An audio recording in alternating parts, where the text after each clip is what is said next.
Le thème de ce soir. Alors, pourquoi le lien avec mon père impacte-t-il encore mes décisions? Je veux dire que, déjà, le titre, c'est très mauvais titre, parce que c'est beaucoup trop long. En général, en marketing, on vous apprend à faire des choses beaucoup plus courtes. Mais pourquoi est-ce que j'ai décidé de vous parler de ça ce soir? Pour plusieurs raisons. En grande partie, mon ministère de prêtre se dédie à la préparation au mariage. Et depuis quelques temps, quelques mois, voire quelques années, je vois que dans les relations amoureuses, ou la difficulté à s'engager, ou la capacité à avoir une relation d'un garçon avec une jeune fille et qui s'enracine dans le temps, eh bien vient ressortir dans ces préparations au mariage la question et la place du père. Et du coup, je me suis dit, comme étant évidemment plus problématique et interférant quelque part, ou parasitant, ou je ne sais pas comment trouver le mot, en tout cas, il est présent d'une manière ou d'une autre dans ce cheminement que le couple fait, pour l'un ou pour l'autre. La plupart du temps, c'était pour des garçons, mais ça pourrait être aussi pour des filles. Et donc, il reste encore des places devant, descendez, il y a des places. N'ayez pas peur, je sais que les premiers seront les derniers, mais bon. Donc, voilà, donc ça a été une...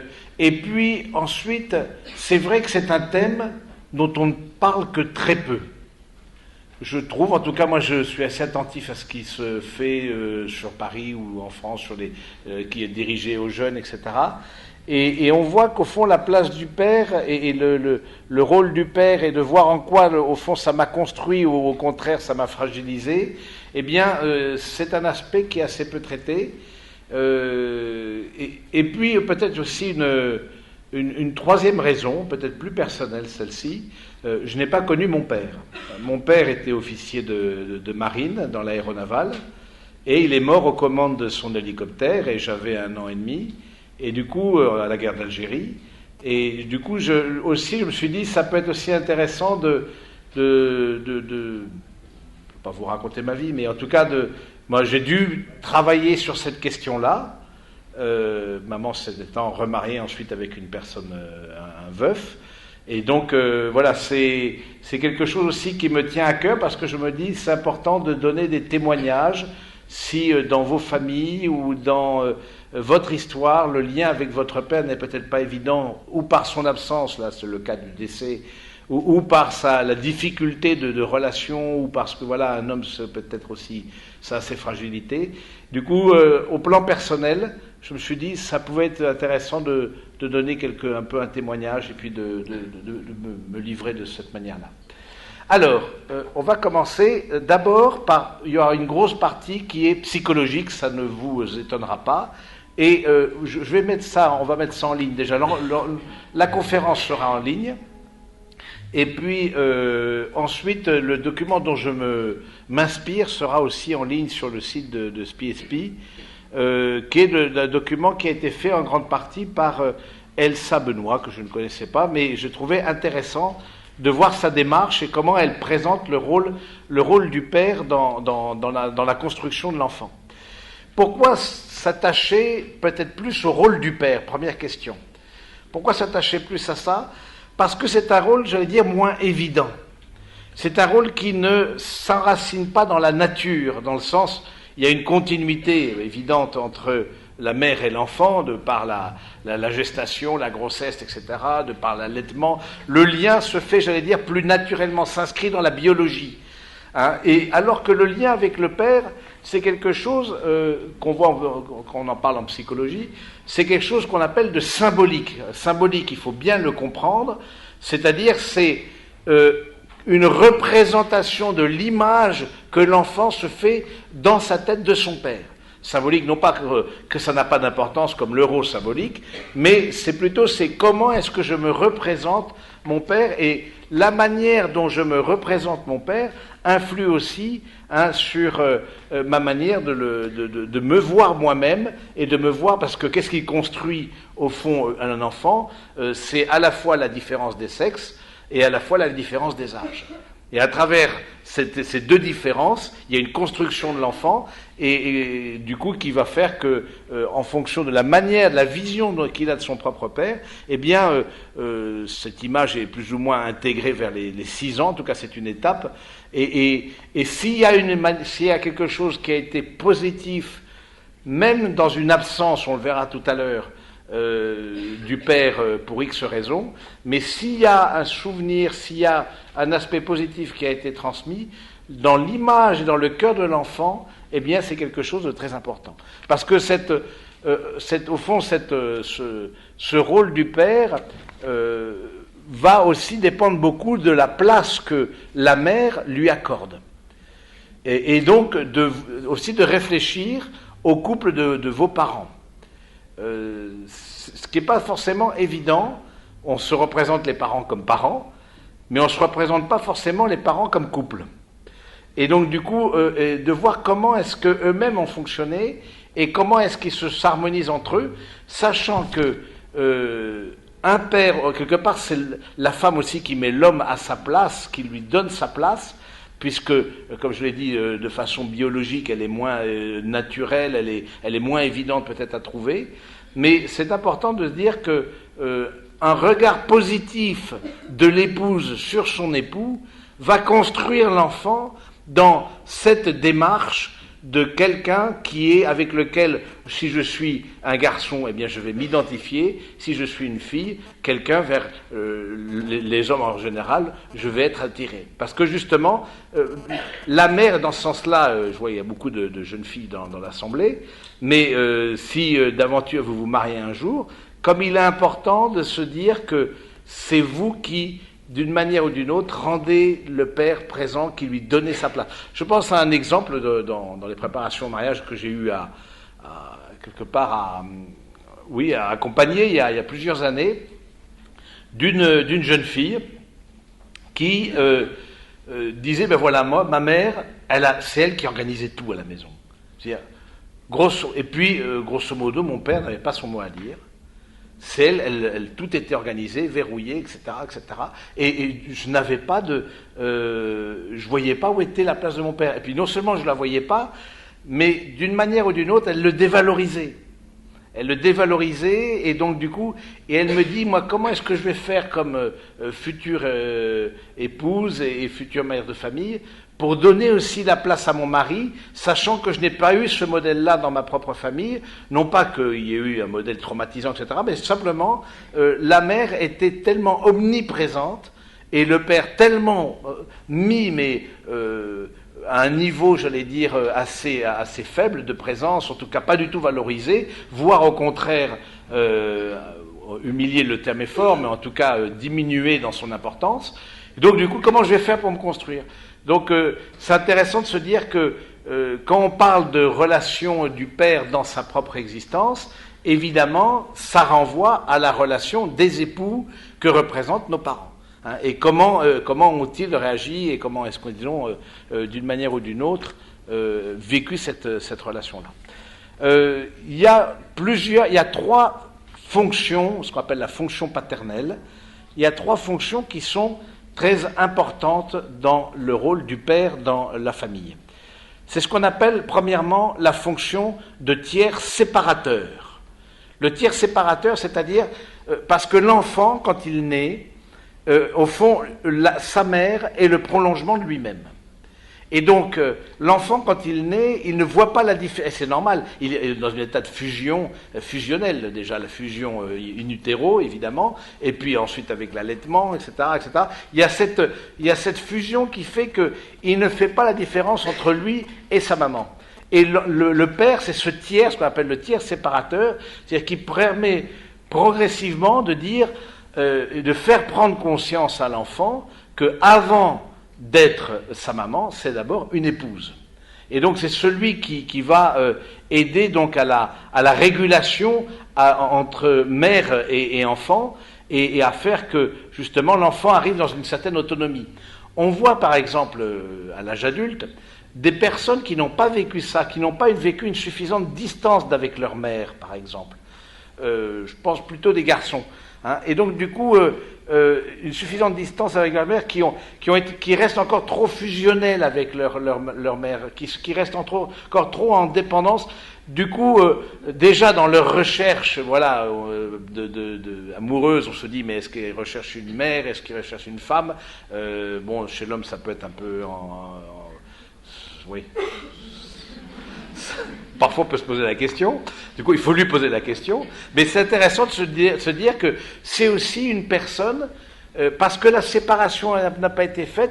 Du coup, cette séparation-là fait que il y a en termes de prise, comment dire ça, de confiance en soi. Vous voyez.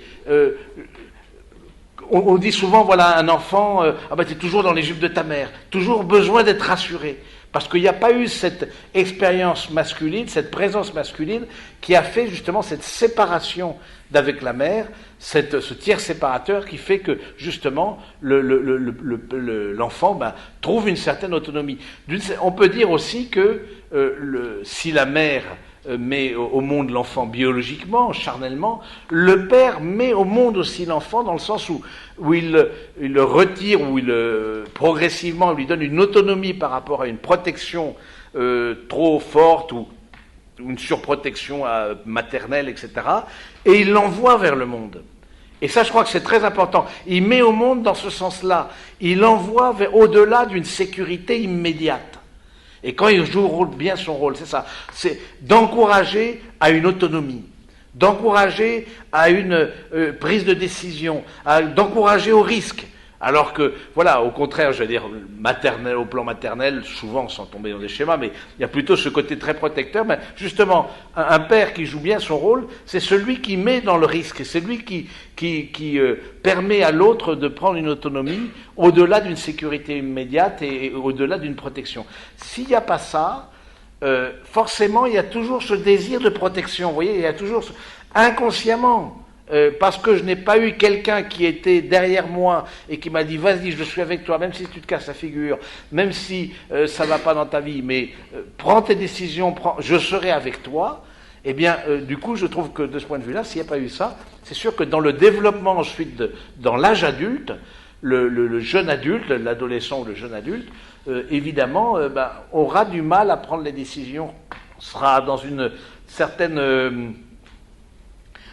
comment on peut dire, oui, difficulté à prendre des engagements, incertitude, voire angoisse, parce que toujours à la recherche d'une sécurité qu'il devrait normalement avoir en lui-même, parce qu'il a pris des risques, parce qu'il a franchi des étapes, et donc cette sécurité-là, comme il ne l'a pas dans lui-même, il la recherche dans d'autres. Vous voyez, puis il cherche des autres comme des béquilles. Hein, et on voit bien, par exemple, dans des relations amoureuses, quand l'autre recherche, au fond, une béquille plus que vraiment une épouse ou un époux, c'est-à-dire rentrer dans une logique de don, c'est ça, être époux et épouse, et non, c'est là plutôt une logique de protection. Eh bien, quand c'est ça, forcément, à un moment donné, soit ça casse, soit ça évolue pour que chacun devienne adulte. Mais on ne peut pas construire clairement une relation amoureuse dans ce désir d'être protégé par la personne avec laquelle je vis une histoire actuellement, où je veux me marier, ou etc., etc. Donc c'est là où ça influe, vous voyez, donc ensuite on verra comment ça... Donc c'est celui qui pousse à l'autonomie de l'enfant, hein, et quelque part limite aussi ce rôle protecteur maternel et fait une différence, comme on dit familièrement, couper le cordon. Hein, couper le cordon, ça c'est vrai que c'est vraiment ça, c'est pour qu'il puisse être lui-même voilà, un adulte dans la vie après. Hein, donc, et je trouve aussi au plan spirituel, puisqu'on aborde le plan psychologique, mais attention, les deux plans sont bien séparés, mais en même temps pas complètement distincts, dans le sens où il y a des passages entre les deux. Mais au plan spirituel, je trouve beau déjà que Jésus déjà nous envoie en mission et nous dise en même temps: je suis avec vous tous les jours jusqu'à la fin du monde. Je trouve que c'est aussi ce rôle comme expression du Père. Le Christ, c'est celui qui manifeste le Père. Nous, comme chrétiens, nous croyons ça. Celui qui dit le Père. Hein, c'est très fort dans la foi chrétienne, cette dimension du Père aussi. Hein, et donc, du coup, il nous permet à la fois d'arriver dans une autonomie et de porter une fécondité et puis une véritable, c'est ça, une véritable âge adulte aussi dans la foi. Ça va jusqu'à présent? C'est bon? C'est pas trop rapide? C'est bon? Deuxième point, le Père, donc le premier point, c'est porteur séparateur, le tiers séparateur. Deuxième point, détenteur de l'autorité. Et ça, c'est intéressant de voir ça, même si là encore, il ne faut pas tomber dans des clichés, etc. Mais je crois qu'il y a quelque chose d'assez intéressant c'est celui qui porte, au fond, cet interdit, ce qu'on appelle l'interdit oedipien, c'est-à-dire, quelque part, je n'ai pas à posséder ma mère. Et donc, du coup, celui qui est porteur d'interdit, c'est plus facile aussi au père de porteur d'interdit, d'être porteur d'autorité dans le sens aussi de faire grandir, et donc aussi d'autorité dans le sens de limite. Un enfant à qui on ne met pas de limite, c'est un enfant qui grandit dans l'anxiété. C'est un enfant qui grandit dans l'angoisse parce qu'il ne sait jamais est-ce que c'est bien, est-ce que c'est pas bien. On voit comme ça un peu des parents copains, entre guillemets, qui à mon avis est une véritable catastrophe, parce que du coup, voilà, il te dit « Ah mais non, c'est lui qui va choisir ». Mais un enfant, si on lui donne d'abord il rentre dans une éducation, comme parent, chaque parent veut le meilleur pour son enfant, fait des choix, il invite, ensuite il choisira. Mais d'un enfant qu'on met directement, sans interdit, mais c'est lui qui choisit, c'est un enfant angoissé. Ça, c'est tout à fait clair. Ça, c'est parce que trop tôt, il a apporté trop de responsabilités. Et quand tu es enfant, on dit, voilà, c'est un yaourt à la fraise, voilà, on va pas te mettre 36 000 yaourts devant toi, mais qui est-ce que tu vas choisir? Et puis, quelle marque? Est-ce que tu veux 0%? Est-ce que tu... oh là là, à la fin, le gamin, il pète la plomb, quoi. Je veux dire, donnez-moi un yaourt, c'est tout. Et puis voilà, donc, voilà, c'est, bon, l'exemple un peu bateau, mais je trouve que c'est le fait... Et c'est celui qui permet justement à l'enfant de se mettre debout, le fait d'être autorité. On avait vu ça dans une autre rencontre, même dans l'autorité dans l'entreprise, mais ça a aussi des rapports. Mais c'est intéressant de voir, autorité, ça permet d'être auteur. C'est celui qui permet d'être auteur. C'est celui qui permet d'être auteur de sa propre vie.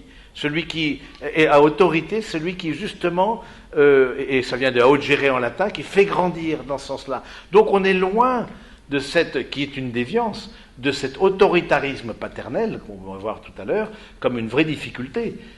Une chose, c'est l'autorité dans le sens de faire grandir, que l'enfant devienne auteur de sa vie. Autre chose, l'autoritarisme, qui peut, pour certains enfants, qui les pétrifie.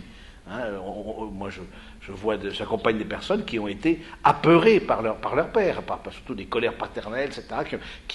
Et donc, là aussi, on voit bien que, en termes d'indépendance, en termes de sécurité et de confiance en soi, bien c'est plus difficile. Troisième point, et la troisième mission du père, c'est ce qu'on appelle le modèle identificatoire au plan sexuel. Donc, c'est celui qui fait sortir, il guide l'orientation sexuelle des enfants. C'est assez intéressant de voir ça dans ce travail qui a été fait par cette psychologue, c'est pas une personne catholique, c'est une psychologue qui a travaillé sur le rôle du père, la fonction paternelle. Et donc du coup, elle dit la chose suivante: l'enfant se définit sexuellement par son sexe biologique d'une part, et par sa place, sa position par rapport aux parents de sexe opposé. L'enfant se définit donc par opposition aux parents du sexe opposé et par identification aux parents de même sexe. C'est intéressant ça, cet aspect-là. Quelque part, je suis heureux d'être un homme parce que j'ai vu dans mon père un modèle qui était désirable. Je suis heureux aussi d'être une fille, et parce que le premier regard d'homme qui s'est posé sur moi, fille, eh bien, ça a été le regard de mon père qui m'a donné confiance dans ma féminité et qui m'a dit que j'étais la plus belle au monde, etc., etc. Bon, après ils disent la vérité, mais bon, mais quelque part, c'est intéressant de dire que, et par exemple, l'homosexualité masculine je pense, vient beaucoup de ça. C'est-à-dire que c'est pas volontaire, de toute façon. Moi, je suis hétéro, mais je suis pas volontaire. C'est pas été une décision que j'ai prise dans ma vie, et je pense aucun ne prend la décision ni d'être hétéro ni d'être homo. Hein, mais simplement, il y a un câblage dans le cerveau qui fait que quelque part être le parent de même sexe, eh bien, on le voit comme quelque part une chose positive, une chose enviable. Moi, je me souviens avoir accompagné comme ça une personne homosexuelle et qui a eu des grosses difficultés, mais là, ça c'était, à mon avis, c'était pratiquement pas pathologique, battu par son père, voir sa mère traitée moins que rien, etc., etc. Ça a été très violent. Donc, et ce garçon-là n'a pas pu faire cette identification au père quelque part. Cette identification, il ne voit pas se positionner comme homme, donc comme quelque chose de désirable. Du coup, il recherchera toujours des hommes pour compléter aussi ce qu'il n'a pas reçu à l'intérieur de cette relation père-fils. Hein, parce que je trouve ça très important de voir que cette relation père-fils, justement, offre une image, c'est ce qu'elle dit là, le père doit offrir une image d'identification suffisamment valable à son fils pour que celui-ci puisse parvenir à l'acceptation totale de la virilité symbolisée par le père. Hein, donc, et la fille, elle, parce qu'on dit oui, ben, c'est une question de garçon, la fille, elle, s'identifie indirectement au père. En effet, la fonction paternelle chez la fille consiste à lui faire découvrir le rôle complémentaire de la mère, celui de femme, et ainsi assurer l'acquisition d'un modèle de féminité. Comme il est important que là on revient au couple, parce que au début est le couple, je veux dire, ce qui est premier dans une famille, c'est d'abord le couple. Un regard positif, pareil, du père sur la mère, va aider évidemment la jeune fille à s'identifier dans sa propre sexualité et à avoir confiance dans sa propre sexualité. Hein, et à être heureuse d'être, quand je prépare au mariage, mais en général, c'est qu'ils n'ont pas trop de problèmes d'identification, mais bon, ça peut parfois arriver parce qu'on les met surtout j'allais dire dans les milieux cathos, on les met un peu sous le boisseau, quoi, si on a des problèmes d'identification sexuelle. Et du coup, je dis, est-ce que tu es heureux d'être un garçon? Est-ce que tu es heureux d'être une fille? Etc. Voilà, c'est parce qu'il y a eu quelque part un père qui m'a donné aussi cette capacité de m'identifier avec la personne de même sexe et de voir l'autre sexe comme désirable. Hein, c'est les deux choses qui sont importantes. Quels sont, donc voilà, ensuite, ça c'est les trois rôles de la fonction paternelle. Ensuite, on va rentrer dans les défaillances de la fonction paternelle. Les défaillances de la fonction paternelle, c'est-à-dire du rôle du père, ça peut être premièrement l'absence physique. Mais de ce point de vue-là, une absence physique parfois trop fréquente ou trop... je pense surtout des absences... Une absence quotidienne, mais on sait quelque part, encore une fois, c'est de l'ordre de la représentation, le rôle du père dans le cœur de l'enfant et dans son esprit. C'est de l'ordre du symbolique, de ce qu'il se représente de l'image du père. Et donc, le fait qu'un papa rentre tard ne va pas forcément nuire à l'équilibre d'un enfant, parce que dans sa tête, il pense sa maman avec son papa. Je dis ça, c'est important, parce que un enfant qui, d'une certaine manière, pense sa maman, mais sans son papa, sans un soutien, va assez naturellement prendre la place du père, c'est-à-dire va prendre la place du parent qui est manquant, de façon tout à fait inconsciente. Cet enfant-là va se sentir en responsabilité de son père ou de sa mère, selon que ce soit son père ou sa mère qui soit manquant. Donc c'est intéressant de voir que l'absence physique n'est pas forcément un problème. Au contraire, si le père est porteur d'autorité, parfois l'absence physique est plutôt une bénédiction. Mais il faut que... Ensuite, il y a les absences de longue durée. Et là aussi, j'ai eu l'occasion de discuter avec des femmes de militaires. Peut-être vous êtes issus de familles où le papa est militaire, ou vous connaissez des militaires dans votre famille ou dans les amis de vos parents, etc. Il y a ce qu'on appelle les opérations à l'extérieur, les OPEX. Et c'est pour 3 mois, 6 mois, je crois, à peu près. Bon. Et du coup, je parlais avec cette épouse de militaire, je lui dis, mais comment est-ce que vous gérez, vous, justement, le fait de la présence du père? Comment cette absence du père sur la longue durée ne va pas être une absence dans la tête de l'enfant? Et là, elle me disait quelque chose d'assez juste, elle me disait, au fond, le fait déjà avec les moyens modernes de communication, en montrant papa est là il est là dans ce pays-ci, il est en train de faire ça, etc. C'est ce rôle d'épouse de rendre le père présent. Mais dit parce que moi-même je savais que j'épousais un militaire, je savais ce que ça voulait dire épouser un militaire, que ça voulait dire des absences parfois prolongées. Eh bien j'ai choisi, contrairement parfois à d'autres filles, de ne pas faire payer à mon mari les absences qu'il avait lors de ses déplacements à l'étranger. Donc, je trouve que de ce côté-là, en revanche, une absence qui est mal vécue par la mère, une absence qui est vécue comme un abandon par la mère, va entraîner évidemment une forme d'angoisse au niveau maternel, et puis va entraîner chez l'enfant donc une difficulté à se projeter, et encore une fois, à vouloir pallier. Je veux dire, la nature a horreur du vide. On veut pallier, on veut protéger la mère, on veut quelque part qu'elle soit pas seule et lui éviter des souffrances ou lui éviter des complications, etc. Deuxième source de carence, on peut dire le décès.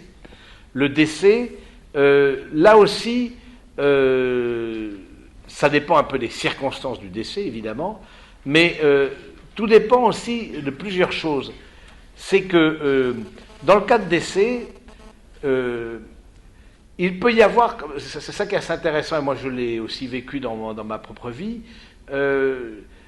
quelque part, comme le père est d'ordre symbolique et d'ordre de représentation dans l'image de l'enfant, quelqu'un d'autre peut prendre la place du père sans être époux, par exemple.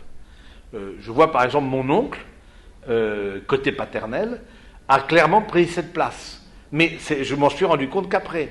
Parce que maman elle s'est retrouvée veuve à 24 ans avec 3 enfants, donc évidemment une situation dramatique et compliquée. Donc la famille était fort autour d'elle, l'a soutenue. Bon, mais du coup, le fait de savoir que mon oncle était là et puis prenait soin de la famille, demandait des nouvelles, etc. Dans ma tête, c'est très clair. Ça a pris maman n'était pas seule.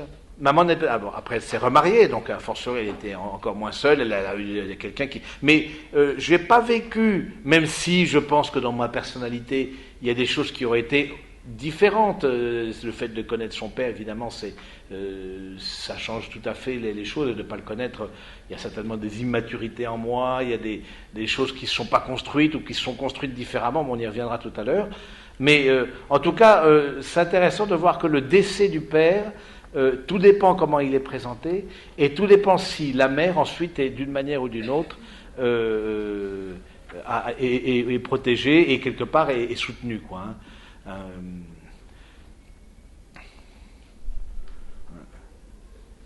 On précise qu'un effet psychologique conduit l'enfant à idéaliser le père disparu, bien que concrètement absent, dans le cas de décès. Le modèle paternel est idéalement représenté, il sert donc encore à la formation de l'enfant. C'est-à-dire qu'il y a encore cette présence dans le discours familial, dans le discours des proches parents, dans le discours des grands-parents, etc. Du coup, quand c'est vécu le mieux possible, eh bien, il peut y avoir... Et puis quelqu'un peut prendre le relais de cette autorité paternelle. Et ça, je pense que c'est important d'en prendre conscience. Ensuite, troisième cas de défaillance, plus douloureuse celle-ci, c'est la séparation des parents. La séparation des parents, alors évidemment, tout dépend de l'âge auquel les parents sont séparés, mais là, il n'y a pas très longtemps, je voyais un jeune qui a eu votre âge, 28-30 ans, etc. Bon, ses parents se séparent. Bon. Comment est-ce que... Et lui, on est bouleversé, forcément. Imaginez, bon... Et du coup, de ce point de vue-là, c'est quand il y a séparation, quelle est l'image aussi que la mère a donnée du père, est-ce que c'était l'accusation, et si chacun renvoie une image négative de l'autre sur l'enfant, forcément ça va le fragiliser. Ça c'est évident. Déjà c'est un déchirement de toute façon, mais encore plus s'il y a une séparation qui se fait dans une idée très négative. Les parents devraient sauvegarder l'équilibre psychique de leur enfant, devraient s'efforcer d'expliquer leur séparation en préservant l'image de soi et l'image de l'autre. Voilà, comme nous l'avions expliqué auparavant, une bonne relation entre les deux parents est garante de la fonction paternelle. Ensuite, je dirais, il y a une autre déficience, c'est la question du mutisme. Là, qui est, j'allais dire, plus courante et qui est plus compliquée à gérer, d'un mutisme, mais en même temps expressif. Qu'est-ce que je veux dire par là ? C'est-à-dire que on sent qu'il y a le père ne s'exprime pas ou ne s'exprime pas assez, mais en même temps dit son opinion, fait comprendre par des gestes, par un langage corporel, qu'il est d'accord ou qu'il n'est pas d'accord. Et ça, chez certains enfants, en tout cas, ça peut être ressenti comme très douloureux, de voir qu'ils ne sont pas approuvés, même s'il n'y a pas de violence physique, même s'il n'y a pas de violence verbale, un mutisme, un mutisme désapprobateur, va fragiliser évidemment l'enfant. Si l'enfant dit, mais tiens, je pense faire ça, oui, c'est tout, je dis rien, ou alors je lève les sourcils. Pas une parole, rien, aucune explication. Mais un enfant ou un adolescent, qui a ça en face de lui, avec l'autorité paternelle, voit bien qu'il y a quelque chose qui ne va pas, mais il ne voit pas ce qui ne va pas. Parce qu'il n'y a pas de parole qui est dite. Et donc, pas parole qui est dite, donc ça veut dire quelque chose qui est potentiellement source d'angoisse pour l'enfant. Parce qu'il y a quelque chose de mal, mais je ne sais pas ce qui est mal. Et donc, forcément, il y a tous les motifs d'être angoissé, disons, en tout cas. Donc, ce mutisme, mais en même temps expressif, ce qui veut dire aussi qu'il est important, comme on dit, de chercher l'homme dans sa caverne, etc. Mais c'est vrai, c'est important de le tirer pour qu'il exprime les choses qu'il porte dans son cœur, que ce soit pour son épouse ou pour ses enfants. Et du coup, vous, comme adulte aussi, que vous avez le lien que vous avez avec votre père, c'est important d'aller le chercher et à la fois c'est même s'il y a beaucoup de pudeur et de sensibilité, etc., mais de lui demander, particulièrement au moment de construire un couple, au moment, etc., de demander, mais c'est vrai qu'il y a des pères qui n'ont jamais eu l'habitude, donc c'est un petit peu compliqué pour eux de s'exprimer, mais voilà, il faut aller le chercher. Donc voilà. Ensuite, il y a les problèmes, là, on grandit, j'allais dire, un peu dans les difficultés du père, les carences d'ordre d'autorité. Les carences d'autorité, absence morale, c'est non seulement une absence physique, mais il y a parfois une présence physique, mais une absence morale. C'est-à-dire qu'au fond, il est là, mais il ne sert à rien, quoi. Grosso modo. C'est malheureux à dire, il est là, mais c'est, comme je vous le disais, maman fait tout, qui occupe tout le terrain, mais lui, où est sa part, où est sa... voilà, c'est plus compliqué à comprendre. Nombreux, alors ça peut être volontairement ou involontairement, nombreux sont les pères, peu attentifs à la vie familiale. Ils se déchargent sur leurs femmes pour tous les problèmes éducatifs. On observe des carences d'autorité importantes, c'est-à-dire que quand il s'agit d'être un point d'appui indispensable pour poser les interdits, comme je l'ai dit, des interdits qui sont structurants pour l'enfant, eh bien il n'est pas au rendez-vous. Et donc de ce point de vue-là, on peut parler de démission paternelle, la démission du père, de son rôle de contrôle d'une part et de son rôle dans la vie familiale d'autre part, entraîne un déséquilibre global chez l'enfant qui aura la possibilité de transgresser les règles. Voilà, ça crée une incertitude chez l'enfant, cette démission morale. Démission morale qui peut être due à plusieurs facteurs aussi. Je pense par exemple à quelque chose, la question du chômage. La question du chômage d'un père de famille. C'est très important quand j'accompagne des couples qui sont dans cette situation-là, que l'épouse au fond, vous me direz, mais il y a beaucoup de choses qui reposent sur la femme. Mais ça comme vous l'avez pas remarqué, ça repose beaucoup sur vous, mesdemoiselles ou mesdames. Que l'épouse va continuer à valoriser le père, même dans cette absence, dans cette situation de chômage, et où il est plus en fragilité quelque part. Et je me rappelle comme ça d'une maman qui me disait, voyant pendant que son mari était au chômage, mais papa il est toujours ingénieur, je ne vois pas aller travailler, il part pas, il y a quelque chose qui change dans la famille, cet aller-retour qui faisait le lien avec le monde extérieur aussi, cette mise au monde dont je vous ai parlé, du coup ça c'est intéressant de voir qu'elle est plus présente, et donc c'est important.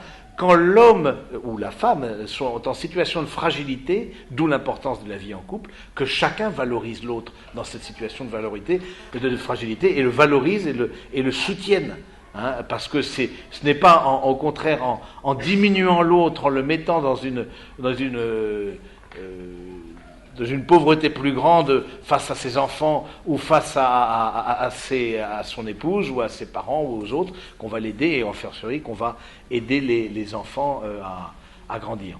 Et puis en dernier lieu, en fait, les pathologies, il y a des pathologies qui peuvent, mais bon, ça c'est grâce à Dieu assez rare, comme j'ai parlé de la question de la violence par exemple, comme la question de l'alcoolisme, comme la question de colère, j'allais dire, mais qui sont pathologiques, je veux dire, où on voit l'homme qui n'est plus du tout maître de lui-même, qui quelque part n'a pas fait de travail sur lui-même, ou alors a vraiment des problèmes, voire psychiatriques.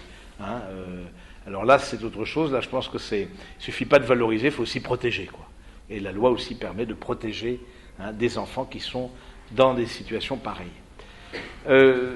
Du coup, un peu pour terminer, j'allais dire, sur cette partie psychologique, mais qui est très importante, en quoi ça a un rapport avec ma vie aujourd'hui ?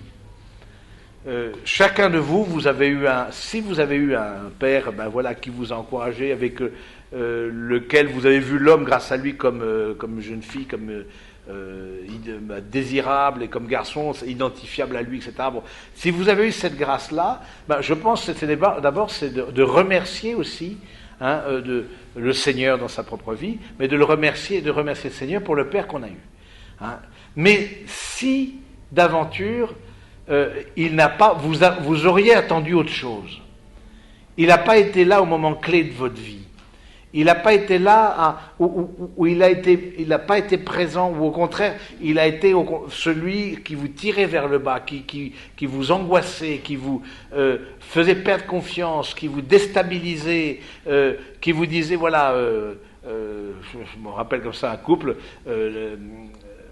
la femme me dit, mais j'en veux à mon beau-père d'avoir traité toute sa vie mon mari de nul, parce que, et du coup aujourd'hui ça lui rend la tâche plus difficile pour être époux et père à son tour. Et donc du coup c'est intéressant de se dire que le rôle qu'ont joué en général les parents, mais en particulier le père, mine de rien, comme c'est un rôle qui est dans la structure mentale de l'enfant, il reste aussi dans la structure mentale de l'adulte. Et parfois, on veut faire des choses pour faire plaisir à son père, ou on cherche l'assentiment quelque part, on cherche le consentement, on cherche de façon plus ou moins... alors qu'au contraire, une manière autonome de vivre la relation au père, c'est de devenir adulte, et bon, on peut demander conseil, mais de prendre soi-même ses décisions. Donc, en quoi ça impacte aujourd'hui les décisions, soit positivement, comme j'ai dit, de prendre une autonomie, soit de façon plus négative, je l'ai dit un peu tout au long du topo, mais des manques de confiance. Ça, c'est clair que une personnalité angoissée, c'est clair que c'est bien souvent un père qui n'a pas été présent ou suffisamment présent, une personnalité qui pusillanime, velléitaire, qui a du mal à prendre des décisions, qui a du mal à l'engagement, qui a du mal au risque, etc. Parce que justement, à un moment donné, il n'a pas eu ce sentiment d'être épaulé dans sa propre vie.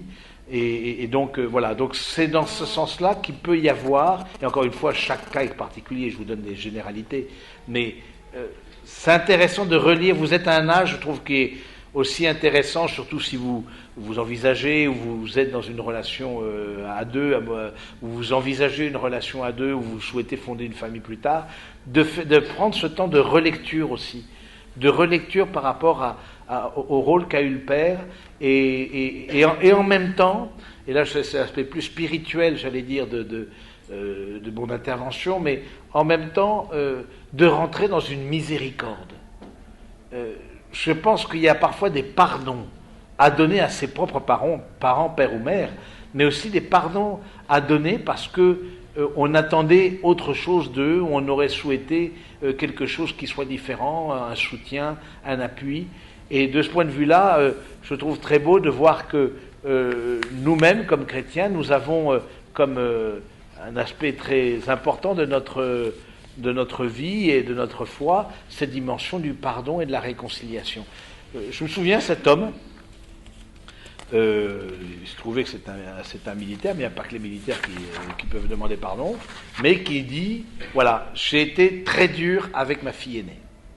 J'étais très dur, je sens que j'étais très dur, et il se trouve que c'est une fille aînée qui est toujours célibataire, elle a une quarantaine d'années aujourd'hui, j'étais très dur, etc., et très exigeant, très... comment on peut dire ça oui, perfectionniste, lui laissant rien passer, etc., au niveau autorité, mais du coup c'était une autorité, non pas qui m'aide à devenir autre, mais une autorité qui t'effondre quelque part, que tu tires à bas, quoi, dont tu as peur. Hein, et du coup, il a fait une démarche de pardon, et je trouve ça très, très, très beau, et envers sa fille aînée, parce qu'il estime que le fait qu'elle n'ait pas à passer la quarantaine, pu en tout cas fonder un foyer, etc., en partie, il estime que c'était en partie, il en était en partie responsable. Il ne faut pas exagérer, mais en tout cas, et de fait, dans cette réconciliation, cette jeune femme, une quarantaine, elle s'est effondrée comme une petite fille dans les bras de son papa. C'était vraiment ça. Il m'a raconté l'épisode qui était vraiment très, très, très émouvant aussi, parce que elle a dit oui, ça m'a pas aidé, quoi. C'est clair, ça m'a pas aidé. Cette autorité qui te tire vers le bas, qui te maintient à terre, qui te oppressante, ça ne m'a pas aidé dans ma vie de femme et dans les relations ensuite avec les garçons parce que forcément qui dit voir un garçon pour une fille, voir un peu son père aussi. Bon voilà, c'est du coup, je crois que c'est important que vous puissiez vous poser la question. Si tout va bien dans votre famille, alléluia, et puis remerciez le Seigneur pour ça, mais si vous avez dans vos familles un point douloureux par rapport à ça, c'est important d'entamer aussi un processus de réconciliation, vous voyez, de pardon, en tout cas que vous, dans votre cœur, la réconciliation, il faut être deux. Le pardon, on peut le faire tout seul. C'est-à-dire, si l'autre ne reconnaît pas, bien, parce qu'il ne voit pas où est le problème. En fait, pour lui, ça a toujours été moi le problème dans la famille, parce que je suis le vilain petit canard. Hein, et il dit, mais non, tu vois, le fait de m'avoir dit ça toute ma vie, c'est pas possible, quoi. C'est-à-dire, on peut pas être vilain petit canard toute sa vie dans une famille. Donc, tu reconnais. Mais si l'autre ne reconnaît pas, je peux toujours pardonner, même s'il n'y a pas de réconciliation. Vous voyez, c'est même. Et pourquoi c'est important de pardonner? Parce que ça vous permettra aussi d'avancer dans votre vie d'adulte, de ne pas rester à l'âge adolescent ou à l'âge d'enfant et de faire des pas, et je crois que c'est là la grâce aussi de notre foi chrétienne, l'espérance. C'est-à-dire que, comme je vous l'ai dit, moi, le fait de ne pas avoir connu mon père, forcément, ça a eu des impacts dans ma vie, peut-être positifs, peut-être d'autres négatifs. Je m'en suis quand même pas trop mal sorti, j'ai fait comme j'ai pu, mais en même temps, c'est important de ne pas rester une victime toute sa vie. Je dis, oui, j'ai pas connu mon père, ceci, et si j'avais eu, et s'il avait été là, et s'il avait été là, bon. Oui, tout garçon aurait voulu avoir son père à ses côtés au moment de son bac, au moment, je sais pas quoi, de mon ordination sacerdotale, au moment de... voilà, c'est certainement. Mais bon, la vie a été faite comme ça. Bon, on a aussi un regard de foi sur sa propre vie. Hein, on ne va pas tomber dans une victimisation qui au fond, à la fois ne vous aidera pas à grandir et à la fois ne vous aidera pas à poser des choix, quoi. Donc, je pense que le fait du pardon permet justement de sortir de ça, de sortir de ce côté de victime. Et je trouve que le signe que justement de la résurrection est un très beau signe, que Jésus ressuscité est ressuscité avec ses plaies. Moi, il n'est pas ressuscité en étant super bodybuildé, etc. C'est moi que voilà, vous voyez, je suis impeccable. Non, il est ressuscité avec ses plaies. Ça veut dire aussi que je peux avoir des plaies, je peux être blessé dans ma vie et construire et avancer. C'est ça la résurrection. Je pense que cet amour de Dieu est capable aussi, dans mes propres plaies, si je laisse cet amour du Père venir guérir mes plaies, je pense que je suis capable de construire quelque chose. Non pas par mes propres forces, non, parce que peut-être, mais par la grâce de Dieu. Moi, l'exemple qui me vient tout de suite à l'idée, c'est l'exemple de Tim Guénard. Je ne sais pas si vous l'un de l'autre vous connaissez. Tim Guénard, qui a vécu une enfance malheureuse, placée par le juge, la violence, etc., tout ce que vous pouvez imaginer derrière. Et cet homme-là qui a fait la rencontre de Dieu dans sa vie, la rencontre de son épouse dans sa vie, ces deux rencontres, font qu'aujourd'hui, au contraire, cette blessure, vraiment très forte, là pour le coup de violence, de mauvais traitement, de ce qu'on peut imaginer d'enfants placés par le juge dans les foyers d'accueil, dans les maisons de redressement ensuite adolescents, mais aujourd'hui, c'est lui qui accueille. Et je trouve ça très beau comme image, de dire que c'est de cette blessure-là, parce qu'il a fait confiance et qu'il a mis le Seigneur dans sa vie, de cette blessure-là est venue une fécondité. Et je crois que de ce point de vue-là, c'est important pour nous chrétiens de dire, le Christ ressuscite avec ses plaies, le Christ aussi veut que nous marchions à sa rencontre. Voilà, on aurait voulu peut-être avoir un autre père, une autre mère, j'en sais rien, mais voilà, il se trouve que c'est dans ce contexte-là qu'on a grandi et que l'on a mûri ou qu'on a été blessé, ou ça. Mais cette confiance dans le Seigneur qui fait que malgré ça, je peux avancer et je peux construire quelque chose. Et ça, c'est le signe de la résurrection, des personnes blessées mais qui avancent. Ça, c'est quelque chose de très fort. Le chrétien, c'est ça. Même s'il est blessé, cette confiance dans cette présence de Dieu dans sa vie va faire qu'il va avancer et que le Père dont le Christ est le témoin, eh bien, va se rendre présent à lui pour venir peut-être guérir, ou en tout cas mettre un baume sur ce qui a pu être des blessures et ce qui a pu être des difficultés dans la relation avec son propre Père. Voilà un peu ce que je voulais vous dire ce soir, et puis de vraiment vous, si l'un ou l'autre, voilà, c'est plus douloureux pour vous, de prendre le temps, peut-être aussi après dans notre temps de prière, de remettre ce qui peut être douloureux dans ces relations avec le Père ou la Mère, mais on parle du Père aujourd'hui, on ne peut pas parler de tout dans un seul topo, mais de le remettre dans la confiance, de le déposer au pied du Seigneur, de faire vraiment qu'il vienne répandre par son Esprit Saint un baume dans notre cœur pour faire de nous des hommes et des femmes debout aussi, qui avancent et qui sont témoins de l'Évangile à leur manière. Voilà un peu ce que je voulais vous dire ce soir. Est-ce que vous avez des questions ?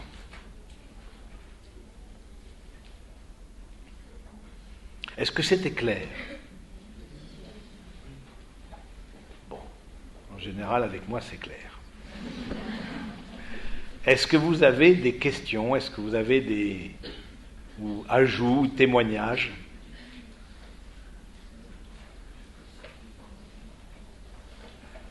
Je pensais tout à l'heure, quand vous parliez du rôle du père séparateur au livre d'Éric Zemmour, Le Premier Sexe, qui explique un peu la féminisation de la société, et quand il parle justement du rôle du père et du rôle de la mère, il est assez jusqu'au-boutiste en expliquant notamment que le père n'a pas à donner le biberon, à changer une couche, Là, pour le coup, je serais moins. Je ne sais pas ce que vous en pensez. Alors, je ne sais pas si il y a un message à envoyer à quelqu'un ou à. C'est un message subliminal. Je ne sais pas s'il y a une jeune fille qui. Voilà. Non. Vous n'avez pas entendu. La question est de dire que il y a une personne qui dit au fond, il faut aller au bout de cette logique du père, et le père n'a pas à changer les couches, à donner le biberon, à baigner l'enfant, etc. Non, mais en tout cas, tu te faisais l'écho d'une personne, c'est ça qui disait ça. Bon, je trouve que de ce point, face à la féminisation de la société, du coup, il faut aller. Personnellement, je trouve au contraire heureux que les hommes s'investissent dans l'éducation des nouveau-nés. Mais je trouve ça parce que aussi pourquoi? Parce que c'est heureux, parce que déjà, et ça je l'ai pas dit, mais le fait d'être parent peut être aussi une source de guérison pour l'homme. Déjà le mariage peut être aussi une source de guérison, c'est une source de bonheur. A priori quand on se marie c'est pour ça, mais aussi le fait d'être parent. Justement, si vous avez eu à souffrir de cette difficulté-là par rapport à l'un de vos deux parents, et on parle du père ce soir, ça peut être justement, je pense les parents, alors ils ont parfois trop tendance à être papa-poule, s'ils ont eu un père trop autoritaire, et à pas se mettre les limites, etc. Donc ensuite, il faut recadrer en couple, où est-ce qu'on met le curseur. Mais moi, je suis plutôt d'avis, au contraire, que le père, parce que justement, comme c'est de l'ordre de la représentation, mais voilà, ça fait que c'est ce père-là, qui n'est pas ce patriarche omnipotent qui siège en bout de table dominicale et qui me regarde tout en restant mutique et en levant les épaules pour signe des approbations. Mais c'est aussi cet homme qui s'est fait proche, qui a joué avec moi, qui s'est fait proche dans mon enfance. Et je trouve que ça aide au contraire à avoir de ce point de vue-là. Et puis il a un soutien aussi pour les épouses qui aussi d'un travail ont une vie professionnelle, etc. Donc je pense de ce côté-là, et je trouve aussi assez heureux, par exemple, que le congé parental, depuis déjà quelques années, soit ouvert aux hommes. De ce point de vue-là aussi, pour qu'ils puissent jouer leur rôle de père et une présence auprès de la femme qui vient d'accoucher, etc. D'autres questions ?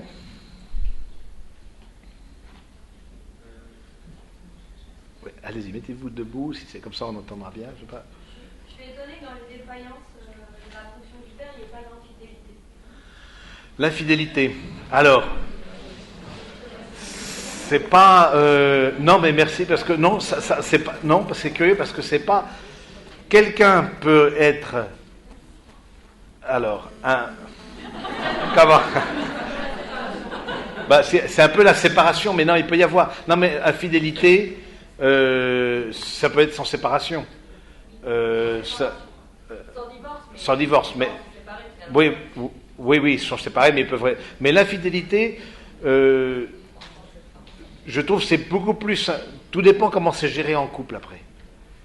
Parce que s'il y a justement une réconciliation, si les parents, c'est un peu comme le divorce, c'est vrai, de ce point de vue-là, c'est un peu, même si ça ne va pas jusqu'au bout de la séparation physique des époux, mais s'il y a, premièrement, les enfants ne sont pas forcément obligés d'être au courant.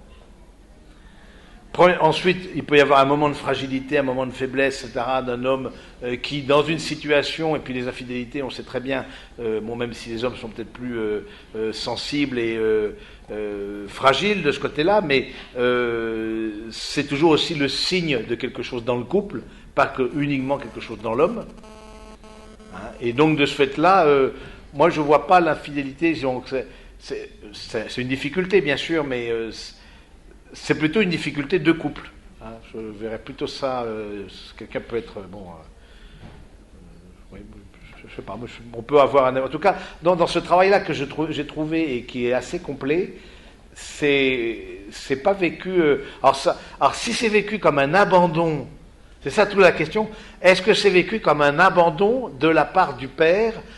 Et donc là, on rentre dans les autres pathologies, c'est-à-dire que dans les autres carences. Si c'est le fait que le père se désengage, au fond, par cette infidélité, tout en restant sous le toit matrimonial, se désengage de l'éducation, et que l'enfant le sache, là oui, ça. Mais on revient dans les carences qu'on a vues tout à l'heure. Oui. En ce qui concerne les projections des ambitions ou éventuellement des échecs, des tares du père ou des choses qui ont été vécues sur les enfants, comment est-ce que vous pouvez arriver à se dissocier par rapport à ça? Alors, concernant les projections des difficultés, ça du père, des tares, tu dis, ou des ratés, on peut dire, comment faire pour ne pas reproduire, c'est un peu la question, c'est ça, et comment se positionner. Ben, vous, comme adulte, la première chose, c'est de vous positionner, de vous dire, ça n'a pas pu ne pas avoir eu d'influence sur moi.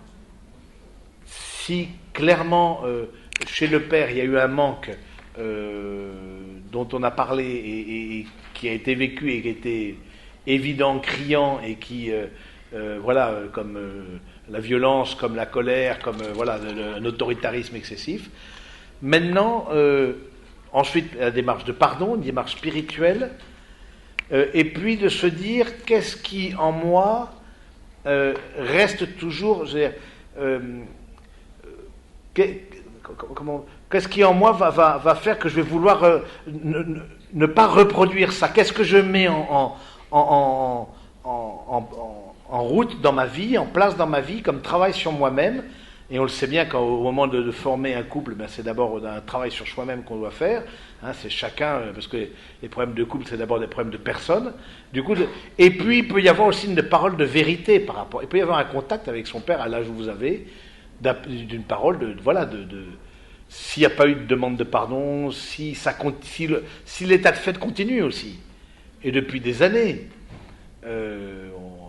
De violence, de manque de respect, de manque d'autoritarisme, ou d'infidélité, ou etc., et qu'on voit que mais il peut y avoir à vos âges une parole aussi, une demande d'explication au bas mot. Je pense que ça me paraîtrait évident qu'il y ait une demande d'explication, parce que ça mérite explication, parce que, encore une fois, c'est pas une manière normale de fonctionner. Et donc une rencontre aussi avec votre père de ce point de vue-là pour faire un peu le point alors maintenant c'est possible ou c'est pas possible. Si l'autre est persuadé d'être dans son bon droit et que le problème c'est vous, évidemment ça va être compliqué. Mais comme je dis, il y a la démarche intérieure, démarche spirituelle qui fait que je peux. C'est gentil, vous me rappelez. Bon, j'ai encore 2 minutes. D'autres questions, un peu? Oui. Juste par rapport aux projections. Je n'ai pas compris. Juste par rapport aux ambitions des parents qui vont être projetées sur les enfants. Ah, les embarras, j'ai pas du tout compris la question. Excuse-moi. Oui, non, ça ne veut rien, c'est pas du tout ta question, mais peut-être ça répond à une autre question que quelqu'un n'osait pas poser. Positivons au maximum. Donc, aux ambitions des parents, à un moment donné, les ambitions que les parents ont sur vous, c'est ça. Oui, ça c'est sûr. À la fois, il ne faut pas être dans l'opposition, parce que ce serait une forme d'emprise encore. Je ne sais pas, dans le choix par exemple, le choix de son compagnon ou sa compagne de vie. Forcément, quand on présente la famille, on aime bien que ça se passe bien. Donc, mais si on fait ça, soit comme provocation, parce qu'on ne veut plus de la mainmise et des projections des parents sur notre vie, tu dois être comme ça, tu dois faire, qui m'a dit tu vas faire, tu vas être le premier, tu vas faire telle école, tu vas faire ceci, et qui sans cesse nous ont projeté. Et ça génère dans la personne une grande colère, par exemple. Les colères qu'on peut avoir viennent en grande partie par ça, parce qu'il y a eu un manque de liberté. Ça n'a pas été être auteur de sa vie, c'est au contraire une personne qui t'a dit tu feras ceci, tu feras cela, et puis quand on est enfant, on dit oui, parce que on n'a pas le choix, et puis on grandit avec ça. Maintenant, vous adultes, je pense qu'il peut y avoir une parole de vérité, et de dire, à la fois que je ne me positionne pas en rejet, et à la fois que je ne sois pas soumis à ces injonctions parentales. Parce que vous êtes à un âge où vous avez à décider. Ça veut dire donc du discernement. Ça veut dire que vous fassiez un vrai discernement dans votre vie, dans vos grandes décisions, on sait bien les grandes décisions, que ce soit professionnelles et les grandes décisions surtout amoureuses, de construction de couple, etc. Ben voilà, est-ce que c'est encore pour faire plaisir à papa, maman, ou au contraire pour les faire braire jusqu'au dernier degré, pourquoi est-ce que je fais ça, quoi? Ou est-ce que, non, je sens que est-ce que, grandir en liberté par rapport à ça, grandir en liberté. Et voilà. Dernière question, peut-être? Oui? Parmi les défaillances du père, vous avez abordé l'agressivité, la violence, pas du tout la dépression. Oui, c'est vrai. Oui, c'est vrai que je n'ai pas abordé cette question. Alors, quand le papa, c'est plutôt dans les pathologies, ça presque. C'est des questions plus liées aux pathologies, comme les dépressions, c'est des maladies, la plupart du temps. C'est-à-dire il faut voir, est-ce que, premièrement, ne jamais rester seul. C'est-à-dire, ne jamais que l'épouse, dans ce cas-là, puisque si on parle du père qui serait dans une situation de dépression, reste seule face à ça, ou voulant elle-même régler le problème. Et justement, bouchant tous les trous pour éviter aux enfants de pâtir trop de la situation. Donc ça, c'est certainement un piège dans lequel il ne faut pas tomber quand on est mère de famille, même si, j'allais dire, ben voilà, quand on voit son enfant tomber, ben on se jette par la fenêtre pour le ramasser, ça c'est évident. Et puis ensuite de dire, qu'est-ce que je suis capable de porter en termes de dépression? Il y a des personnes dont il faut aussi s'éloigner. Parce que là, on rentre dans des pathologies. Des personnes... je pense aux personnes maniaco-dépressives, par exemple, des personnes qui sont destructrices dans leur langage, qui à la fois encouragent et à la fois cassent de l'autre côté, qui noircissent systématiquement à l'enfant ou à la famille. De ce point de vue-là, il faut se poser la question, qu'est-ce qu'on fait pour protéger ? Qu'est-ce qu'on fait pour protéger ? Et puis, qu'est-ce que je prends comme relais positif pour que le garçon ou la fille grandisse dans une image positive aussi de l'homme. Et que pas de ce père dépressif qui s'effondre et qui malgré lui, ben voilà, ça fait des années qu'il n'est pas allé au travail parce que il peut pas, il a juste pas la possibilité. Voilà, tout s'effondre en lui, quoi. On sent une personne, on appuie, il y a rien en face, quoi, ça résiste pas, quoi. Il y en a, comme tu dis, ça résiste trop de la colère, etc. Mais il y en a, ça résiste pas. Et là aussi, qu'est-ce que je mets, comme quelque part c'est assez pratique avec le père, comme c'est une représentation dans l'esprit de l'enfant. Ben, qu'est-ce qu'il y a comme, ça peut être les grands-parents, ça peut être les oncles, ça peut être un ami de la famille, ça peut être quelqu'un qui va être un repère pour que l'enfant se construise.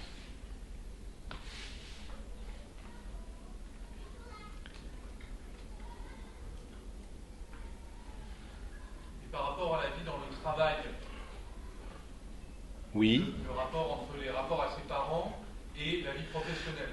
Oui. Ah oui, c'est bon. C'est bon. Miséricorde, j'implore miséricorde de la part de Jean. Et donc, oui, le rapport entre... forcément, par rapport au rapport à l'autorité, typique. On voit ça, par exemple, dans la vie religieuse. Il y a des frères qui ont du mal avec l'autorité, non pas que le supérieur... soit méchant ou quoi qu'est-ce, je veux dire, n'importe quel supérieur, ils auront du mal avec l'autorité. Parce que juste, ils n'ont pas, en termes de rapport à l'autorité, ils n'ont pas vu, et ça c'est important aussi, quand on est soi-même en responsabilité, de dire qu'il y a des projections qui sont faites sur le manager, mais qui ne sont pas de son fait, mais qui sont juste des projections de l'enfant sur son père. Et donc, et parce que le père a été vu comme non désirable, et celui auquel il faut s'opposer, et au contraire, celui il faut taper dessus, grosso modo, bah, du coup, celui qui a qui en figure d'autorité prendra la place d'eux.